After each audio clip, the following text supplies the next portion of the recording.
Hi, my name is Noah. This is my milestone 4 for the final project. Progress, the milestone 4 analysis is complete.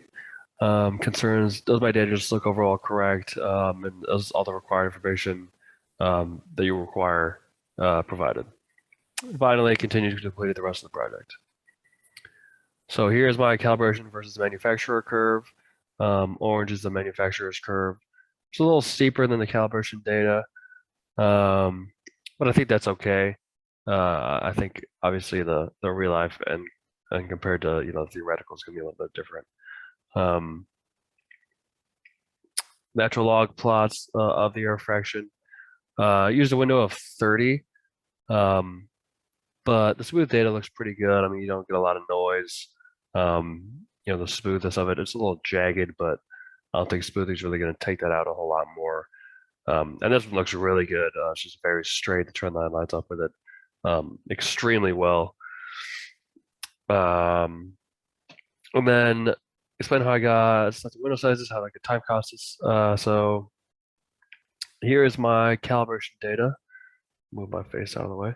Um, so basically here we're just changing our average thermocouple reading to volts.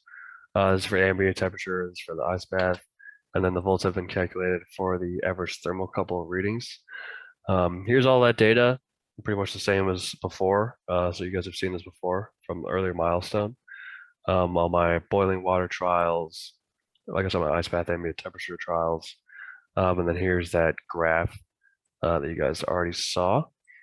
Next is the stuff for step 10.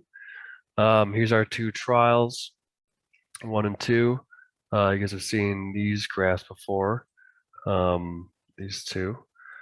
However, now we have our other readings, error fraction, natural log of that.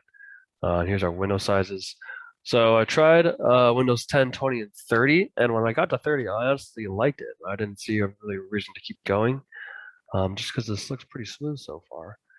I think 100 might have just been too much. Maybe that's what you guys wanted to see was too much, but I thought this looked pretty good. Here's my time constant, 0.093058. That's just calculated from -1 over our in the y equals mx plus b equation. That's our m, that's our slope. That's how we get that.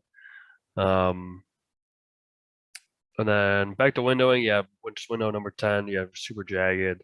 So still a little jagged down here. This one smooths out pretty well. Again, this one looks very good. Our time constant is 0.0467, calculated the same exact way. A little similar for both trials.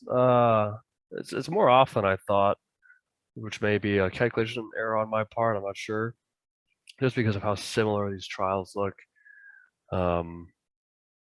Yeah, I mean, if you look at them, they look pretty similar. This one might equalize faster. Sorry, I looked at the wrong plot, but other than that,